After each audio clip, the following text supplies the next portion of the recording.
Crianças, voltamos hoje com o nosso livrinho de história, onde iremos abordar, a revisão das transformações ocorridas na cidade e depois do ser humano vezes a natureza. As transformações ocorridas na cidade.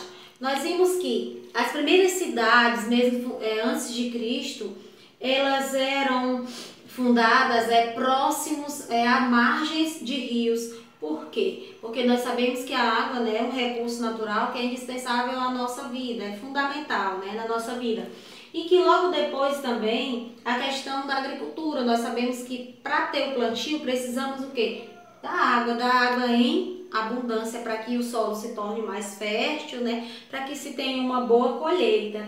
Então, as primeiras cidades foram fundadas dessa forma. Depois nós temos, com a Revolução Industrial no século XVIII, foi que houve uma grande mudança, uma grande transformação na cidade, porque elas se tornaram grandes centros de produção industrial, certo? E somente já na segunda metade do século XX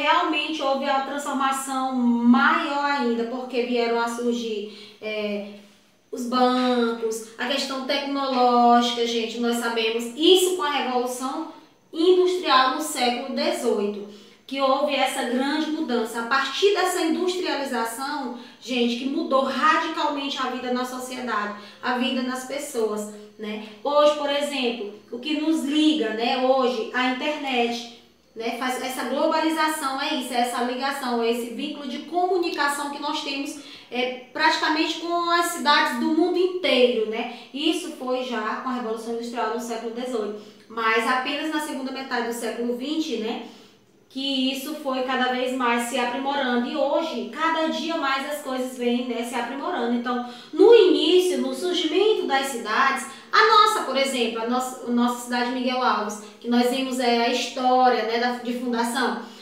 surgiu às margens do rio, por questões de serem associadas ao quê? À agricultura, ao plantio e ao cultivo da terra. A nossa cidade, por exemplo, é um exemplo, certo? Então, muitas cidades, antigamente, antes de Cristo, foram fundadas dessa forma, à margem de rios e pela questão da agricultura. Depois nós temos o ser humano vezes a natureza. O ser humano e a natureza. Nós temos aqui exemplos de paisagens. Nós temos a paisagem natural e a paisagem cultural. A paisagem natural, ela é formada por elementos o quê? Naturais ou físicos. É algo que é a natureza em si. Ela é formada por cachoeiras, como você observa aqui, rochas, montanhas, árvores. Algo que é natural, físico, é da natureza. Deus que criou dessa forma. Aqui nós temos também um ambiente natural, já tem a predominância de animais. Do outro lado, nós temos uma paisagem cultural. A paisagem cultural, ela que é formada por elementos humanos ou culturais. Exemplo, nós temos aqui casas, fazendas, prédios, estradas. Isso forma o quê? A paisagem cultural, certo? E hoje nós sabemos que o homem, ele molda a paisagem de acordo com suas necessidades em comunidade, Em muitas sociedades do mundo, o ser humano utiliza esses recursos naturais apenas para o que lhe interessa.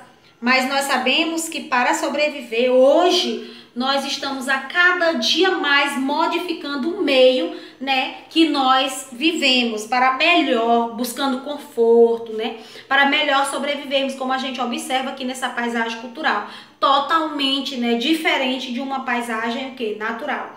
Nós sabemos que a paisagem natural, um grande defensor da paisagem natural, gente, são os índios, os primeiros habitantes do Brasil. Eles que defendem essa forma de uma paisagem natural, onde deve se retirar apenas o necessário para a sua sobrevivência. Dessa forma era que os índios viviam no planeta Terra e vivem ainda hoje. Então, degradar, gente, o meio ambiente é uma ação contra nós mesmos. O meio ambiente é um recurso fundamental, para nós hoje, mas também para as futuras gerações.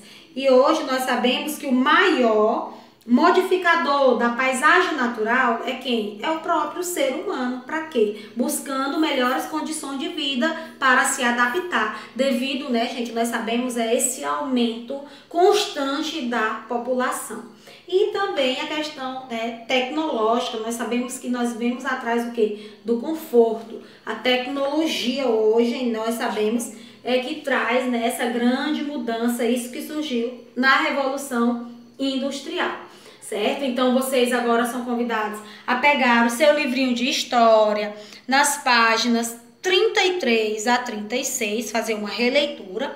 Depois, também nas páginas 38 a 41, onde você vai fazer uma leitura, né, bem legal desse conteúdo.